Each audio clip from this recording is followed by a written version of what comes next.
آئیے تقریر کے لیے اب میں دعوت دیتا ہوں محمد اسدالدین صاحب کو، وہ آئے اور تقریر سنانے کی سعادت حاصل فرمائے۔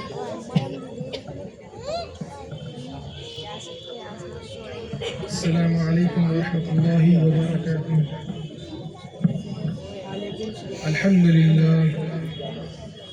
الحمد للہ رب العالمین والعاقبۃ للمتقین والصلاة والسلام على سید الانبیاء والمرسلین وعلى آلہ واصحابہ الاجمعین اکرمین، اما بعد فاعوذ باللہ من الشیطان الرجیم، بسم اللہ الرحمن الرحیم۔ الا ان اولیاء اللہ لا خوف علیہم ولا هم يحزنون، صدق اللہ العظیم وصدق بلغنا على رسوله النبي الامین المکین الکریم، ونحن على ذلك لمن الشاہدین والشاکرین والحمد للہ رب العالمین۔ تمام حمد و ثنا بزرگی و بڑائی اس رب العالمین کے لیے ہے جو دونوں عالمین کا خالق و مالک و رازق ہے، جس نے اپنے حکم کن فیکون سے دونوں عالمین کی تخلیق فرمائی، اور مدحت اس ذات کے لیے جس کو اللہ جل شانہ نے رحمت للعالمین بنا کر مبعوث فرمایا۔ الحمدللہ میں اور آپ ہم سب یہاں اپنی نوعیت کا تیسرا سالانہ جلسہ منانے کے لیے جمع ہوئے ہیں۔ یہاں پر موجود اساتذہ کرام، جمی کمیٹی کے افراد بھی یہاں پر موجود ہیں، اور میں اس کو اپنی خوش قسمتی سمجھتا ہوں کہ ان کے سامنے آپ سے مخاطب ہو کر کچھ کہہ سکوں۔ آج میں آپ کو حضور پیران پیر علیہ رحمت و رضوان کے مختصر حالات اور حالات حاضرہ کے بارے میں بھی تھوڑا بتاتا چلوں۔ حضور سیدنا شیخ عبد القادر جیلانی علیہ رحمت و رضوان کی ولادت باسعادت اسی ماہ کی 29 تاریخ یعنی 29 شعبان کو آپ کی ولادت باسعادت شہر جیلان میں ہوئی 470 ہجری میں۔ جس طرح میرے اور آپ کے پیارے رسول صلی اللہ علیہ وسلم سارے انبیاء کے سردار ہیں، اسی طرح پیران پیر علیہ رحمت و رضوان سارے ولیوں کے سردار ہیں۔ ایک مرتبہ بغداد کی گلیوں میں ایک خاتون، پردہ نشین خاتون، اپنے بیٹے کی لاش کو چادر میں لپیٹے رو رہی تھی۔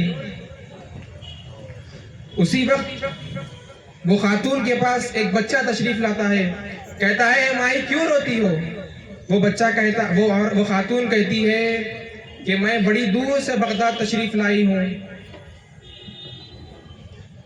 یہاں پر اس خانقاہ کے ولی جو ہے ان کی کرامتوں کے بڑے چرچے ہیں، لیکن جب میں راستے میں آ رہی تھی تو بچہ اتنا بیمار تھا کہ اس نے اسی وقت دم توڑ دیا، یعنی اس دنیا سے وہ اس کا انتقال ہو چکا تھا، وصال ہو چکا تھا۔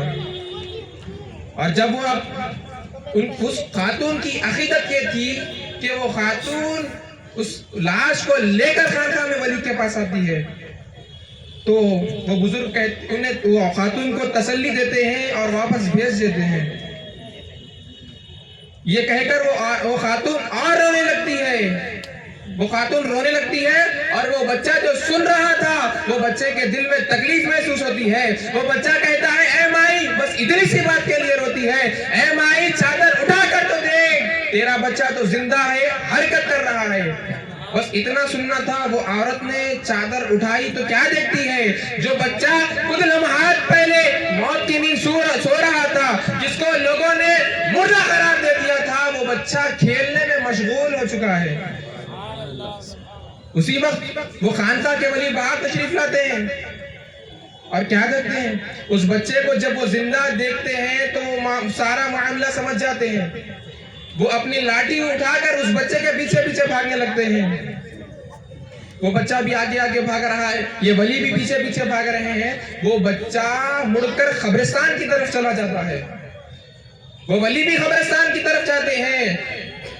اور جب وہ بچہ قبرستان میں داخل ہوتا ہے اور کہتا ہے اے مردوں میری مدد کرو، تو کیا دیکھتے ہیں قبر سے 300 مردے زندہ ہو گئے، آپ کے لیے، اس بچے کے لیے کھڑے ہو گئے، اس بچے کی ڈھال بن کر کھڑے ہو گئے۔ اور وہ بچہ کوئی اور نہیں، میرے اور ایک کے پیرانے پیر علیہ رحمت رضوان تھے۔ جب سوچو، جب آپ کے بچپن کا یہ عالم ہے تو آپ کے علم، تقوی، پرہیزگاری کا عالم کیا ہوگا۔ اور آج ہماری بد نصیبی ہے کہ آج ہمارے پاس دنیاوی علوم سیکھنے کے لیے صبح 8:30 9 بجے سے لے کر 4 5 بجے تک وقت ہے، لیکن آج ہمارے پاس دینی علوم سیکھنے کے لیے مغرب کا عشاء وقت نہیں ہے۔ آج دنیاوی سندوں کے لیے ہم متفکر ہے، ہونا چاہیے، لیکن اس کو چھوڑ کر نہیں۔ سارے علوموں کا فیض قرآن کے فیض سے ہے۔